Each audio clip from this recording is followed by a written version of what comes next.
think the last one was 11, part 1, part 2. So the next lecture is lecture number 12. Hey, welcome back to American Musical Theater. We're going to be talking about the 1970s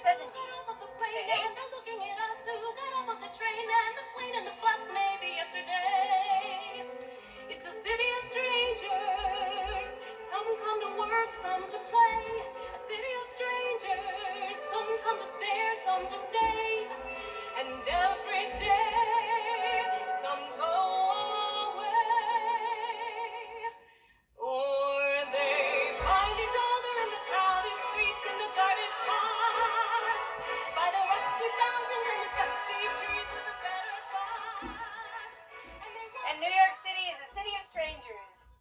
It's a city of strangers. Some come to work, some to come to play. It really wasn't until Stephen Sondheim came along with company that somebody was able to take all the stuff that had happened before, all that Rodgers and Hammerstein's influence, the director's influence, the choreographer's influence, all that stuff, and morph it into something new that sort of said, okay, that's that. Now we're into a new era.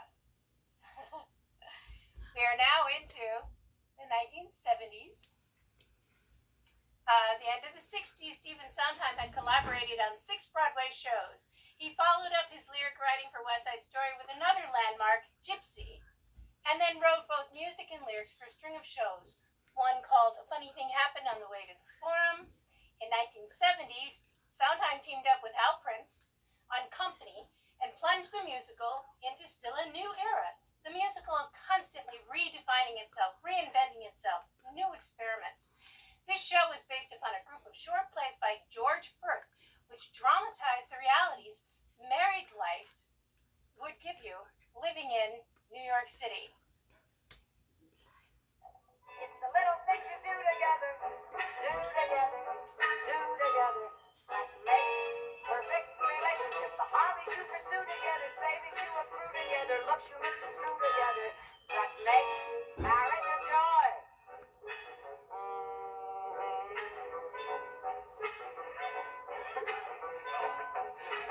I could have blocked that.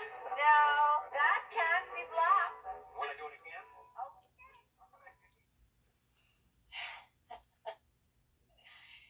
He took a sarcastic look at marriage, relationships, how you meet, how you go along. Company does deal mainly with upper middle class people, with upper middle class problems. Broadway theater has been for many years supported by those theaters. They really wanted to escape their lives when they come to the theater, and here we are throwing it right back in their faces. What they've been trying to avoid, what they came to a musical to avoid, they suddenly find facing them on the stage. It's not so hard to be married when two can function as one. It's not so hard to be married. I've done it 3 or 4 times. It was a very sarcastic look at marriage and relationships, not something you would have seen in the 50s at all. In addition to the provocative matter, the subject matter, Sondheim and Prince also challenged the audience by deconstructing the storyline of the musical. We've discussed plot as being 4 major pieces: the exposition, the beginning, the conflict, the climax, the action, and the resolution, and needing those 4 parts of the structure as if it were bones, skeleton. They can be in different orders, but you need all 4 parts for there to be a satisfying plot. Probably the major thing that made Company controversial was that there was no plot. The audience kept waiting for a plot. They played with non-linear storytelling. It had been preceded at least once with Cabaret, although Cabaret did have linear and non-linear elements to their storytelling.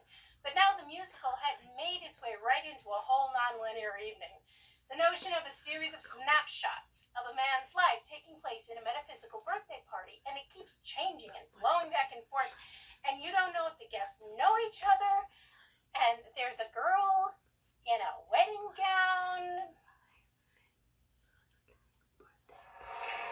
Pardon me, is everybody there? Because if everybody's there, I want to thank you all for coming to the wedding. I'd appreciate your going even more. I mean, you must have lots of better things to do, and not a word of it to Paul. Remember, Paul, you know the man I'm going to marry, but I'm not, because I wouldn't ruin anyone as wonderful as he is. But I thank you all for the gifts and the flowers. Thank You all know it's back to the showers. Don't tell Paul that I'm not getting married today.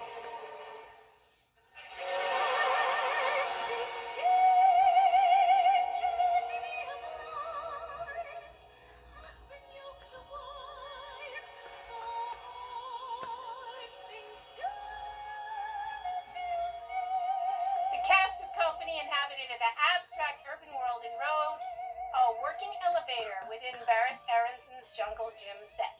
The show songs did not emerge from scenes as in traditional musicals. Instead, they provided commentary on the characters and their situations or relationships. All the numbers in company are inserted like nuts in a fruitcake. And they're inserted into the scenes, or they occupied, in the case of Barcelona, the whole scene. But none of them just arises out of dialogue the way Sondheim had been trained to do by Oscar Hammerstein. Let's listen to a little bit of Barcelona.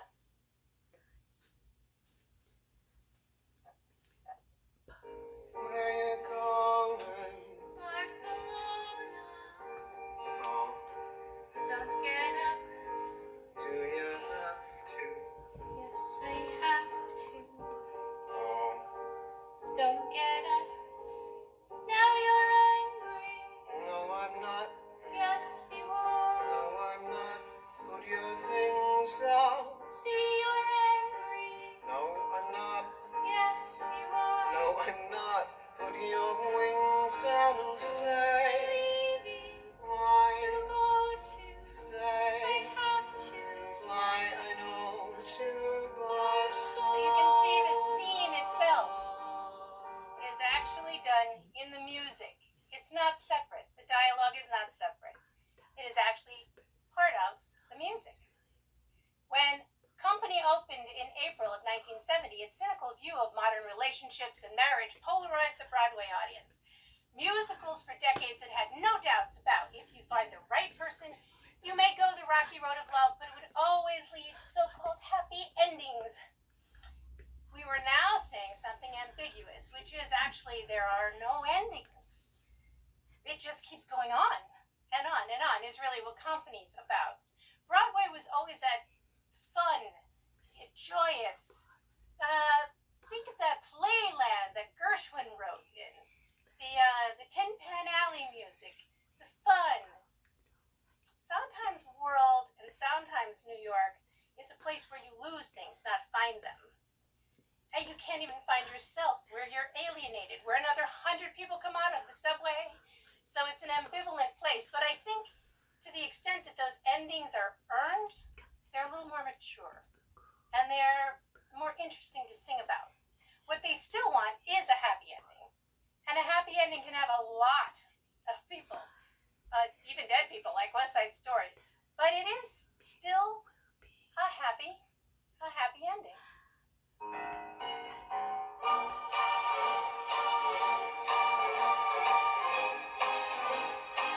Or at least a satisfying ending.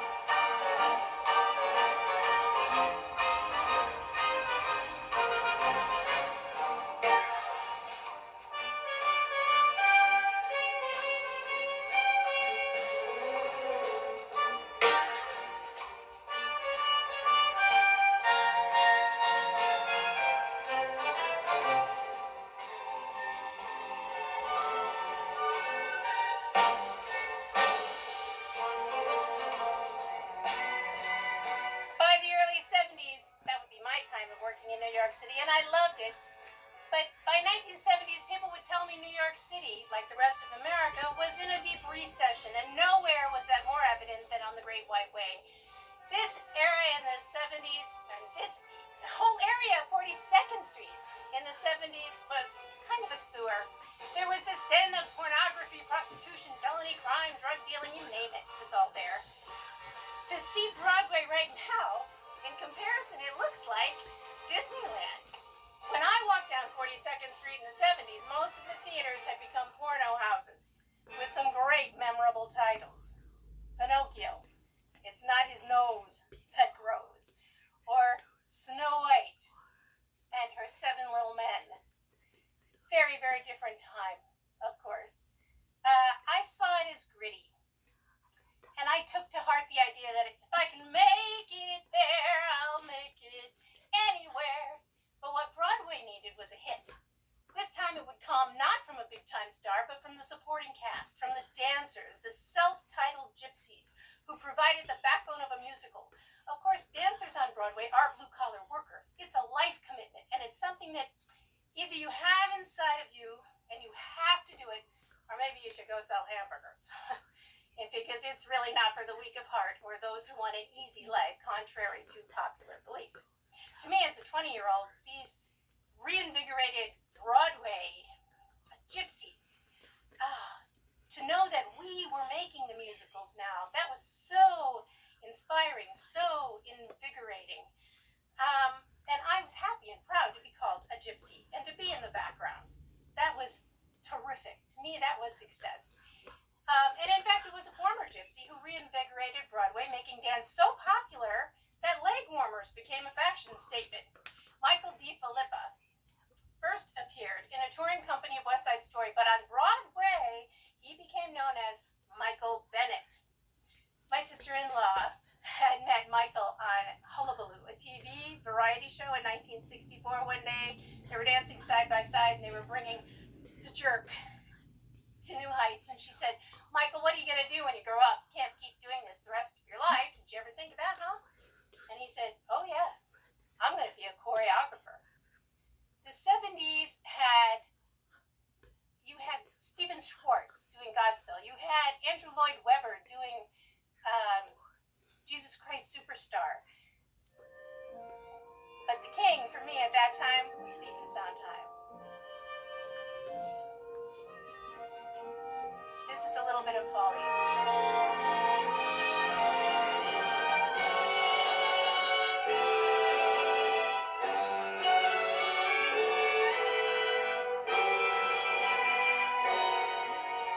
Bennett got his first job choreographing on Broadway in 1966. He went on to stage dance numbers in company, and with Hal Prince, he co-directed Stephen Sondheim's next musical, Follies. In 1973, Bennett began to work on his own show without any pre-existing stories. He held a series of workshops where he taped and recorded dancers talking about their experiences. When he started on a chorus line, it was actually called the Dancers Project, and it was a secret. We would start every day with a blank page. They would. And the dancers' lives were part of the process. You know, this was the first time there was such a thing as a workshop. And everyone was young. Everyone was just as desperate to put on something very special, very new. And all they would talk about is, let's do something probably like they'd never seen before. With backing from Joseph Papp, Michael Bennett spent an unprecedented 18 months developing this musical out of real stories. Then plot lines did start to emerge about dancers auditioning for a part in a new show. In the beginning, there was a very difficult balance between making this about dancers as people, but not making this about dancers as a metaphor. At that point, can you get away from the dancer metaphor and get into the world of we're all on line? We're all in this together. It's just one big lifeline. It's just one big chorus line. Who am I anyway? Am I my resume? That is a picture of a person I don't know. What does he want from me? What should I try to be? So many faces all around, and here we go. I need this job. Oh God, I need this show. Being on a literal chorus line did not happen until one day in rehearsal. Michael Bennett took a piece of chalk and went down and drew a line on the rehearsal floor, and he said, "That's the line we're all on. That line is the common denominator of all these people. It's their lifeline."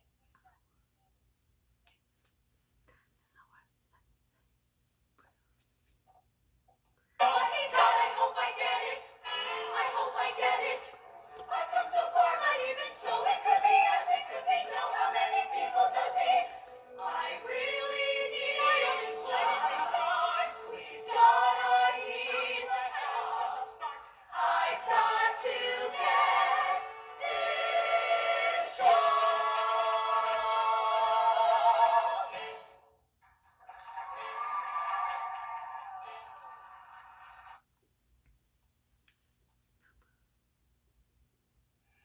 Everyone has dreams and hopes, and there was something in that show for everybody. Men who have just retired would write letters and say, those characters made me go out and start a new business. Football players would say, the line, just like a football line. They would talk about the line or being on the line. Most dramatically for the show's finale, Bennett transformed a classic Broadway kick line into a bittersweet comment on the life of a dancer. We all start as individuals, of course. But essentially in the show, we all end up as one. Singular sensation, every little step she takes. One thrilling combination, every move that she makes. One smile and suddenly nobody else will do. You know you'll never be lonely with you. No. Ooh. She walks into a room and you know she's uncommonly rare, very unique, sympathetic, poetic, and chic. She walks into a room and you know from her. You had an entire unit. The show highlighted individual people and their path to get to this place in their life and all this torture they have to go through to get the job. But to be on Broadway can be just like being on an assembly line. But oh, what an assembly line. I remember my first Broadway contract, and after signing it, going out into the street, and it happened to be March, so the street was filled with St. Patrick's Day revelers, and the feeling of, I belong here. Now, they want me to be here. They're even going to pay me to be here. It was just thrilling. But in A Chorus Line, the genius of Michael Bennett was the one that he gave the audience. He was able to give the audience what they expected, but really, what he meant was something else entirely.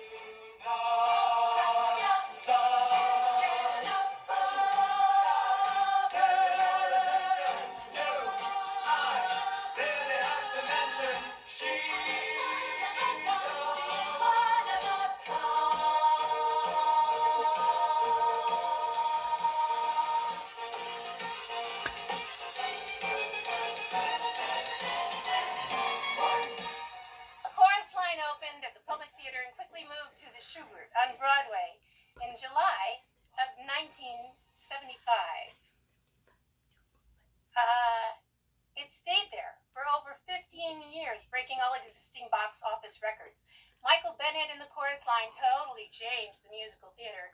It really saved the financial fortunes of the Schubert organizations. It was a catalyst for the improvement of Times Square, and of course, Times Square now is the most desirable area in New York. I remember seeing A Chorus Line at the Schubert Theater in 1975. I was on a high school class trip and we were in the last row of the balcony. I saw the show and went back to my dancing school to my teacher and said, you've got to teach me how to do that turn, jump, step, pivot step, which was the opening combination. 2 years later, I auditioned. I got into a tour of the show. And when I went on the first time and I was doing the opening combination, and I remember thinking to myself, I wonder whose real life footsteps I'm dancing in. At the same time that A Chorus Line was moving to Broadway, here we go, a new musical was staged by another dancer turned choreographer, and that's Bob Fosse. In 1973, he became the only person ever to win the Triple Crown of directing for the Emmy Award. He got the directing with an Emmy Award for Liza with a Z, the Tony for Pippin, and the Oscar for Cabaret. So he got the Triple Crown. When he accepted the Oscar, he said, being characteristically pessimistic and cynic, this and some of the other nice things that has happened to me the last couple of days may turn me into some sort of hopeful optimist, and that will just ruin my life. Fosse was a show business veteran. He began dancing as a child in an act called the Riff Brothers and worked his way up to dance both on Broadway and in Hollywood. He was on track to be the next Fred Astaire. Smell it, put it in my lapel, and I spot the audience. Once my clothes were shabby, tailors called me cabby, so I took a vow, said this bumm'll be Beau Brummel. Now I'm smooth and snappy, now my tailor's happy. I'm the cat's meow, my wardrobe is a wow. Paris silk, Paris tweed, there's only one thing I need. Got my tweed pressed, got my best, all I need now is the girl.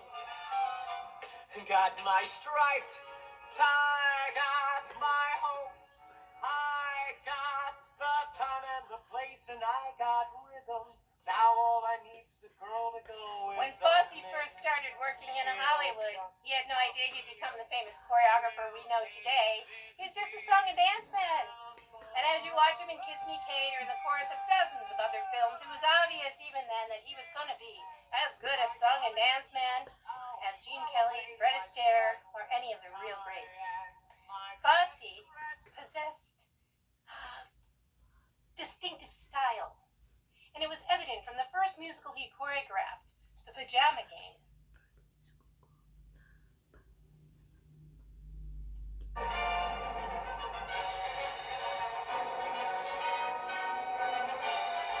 In The Pajama Game, he directed and choreographed, playing both roles off stage. Then while working on his next production, Damn Yankees, he met the girl. All he needed now was the girl. Well, that girl was Gwen Verdon. And the two of them ended up creating 5 shows. Fosse really created the shows around her. Gwen Verdon became the quintessential Fosse dancer, and in time, his wife as well. You've already seen her, especially if you did the warm-up for midterm. Then you'll recognize this right away.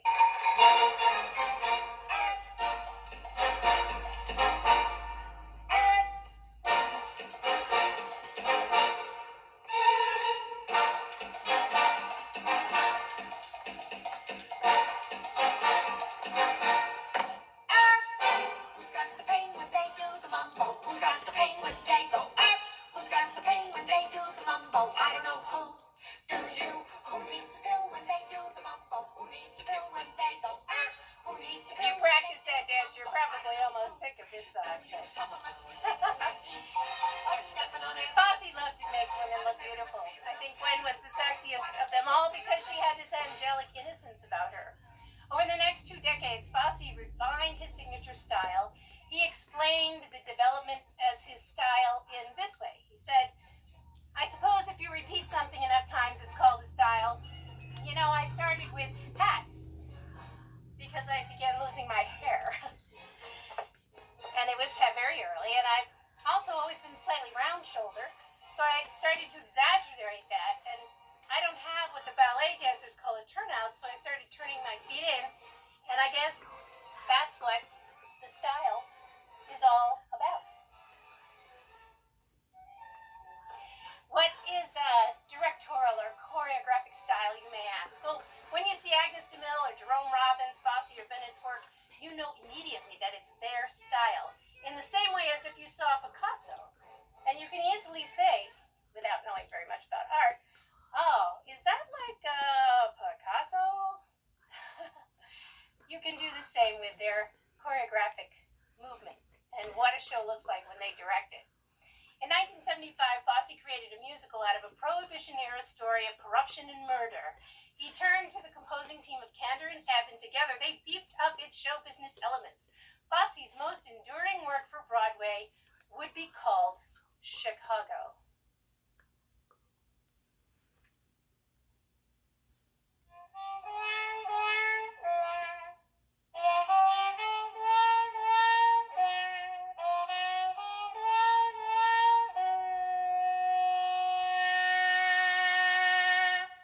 878.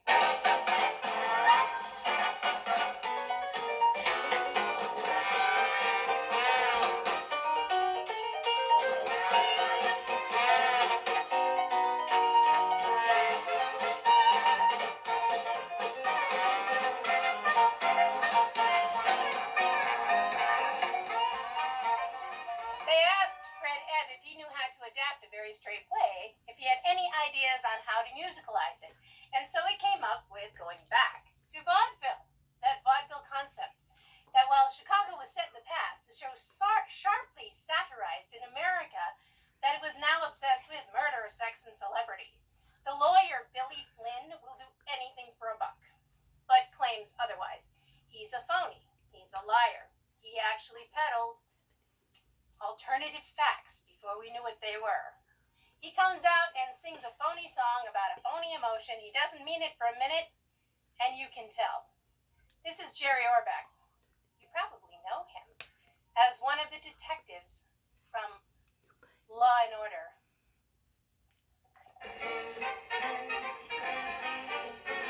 I don't care about expensive things, cashmere coats, diamond rings, don't mean a thing. All I care about is love. That's what I'm here for. I don't care for wearing silk cravats, ruby studs, satin spats, don't mean a thing.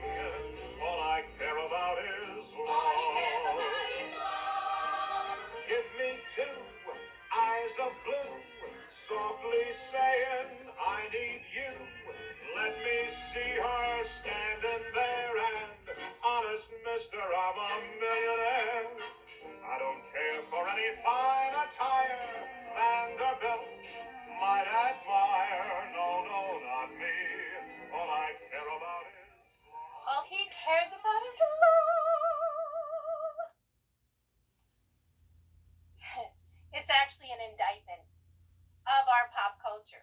Chicago had a style of black humor. It's almost like cabaret. There's a lot of harking back to vaudeville and to burlesque, but always with that cynicism.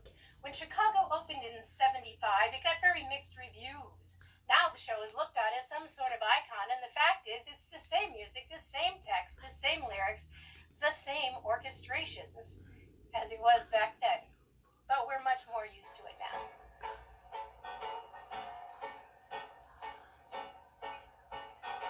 Come on, babe, why don't we paint the town? And all that jazz, I'm gonna rouge my knees and roll my stockings. People went in expecting to see a vaudeville, and a happy ending, but it was very dark. I don't think the public was really ready for it, and of course it opened 5 days after a chorus line, which made it very tough on the reviews. It was a little ahead of its time. Fosse, though, we see his legacy living today. We see it in the film Chicago. We see the movie All That Jazz. We see TV specials about Fosse and Gwen Verdon. Fosse, we see it everywhere. You see it in fashion. You see it on television. You see the commercials. Every time you see somebody wear a hat, you can see his style popping up. And that's the mark of a true artist.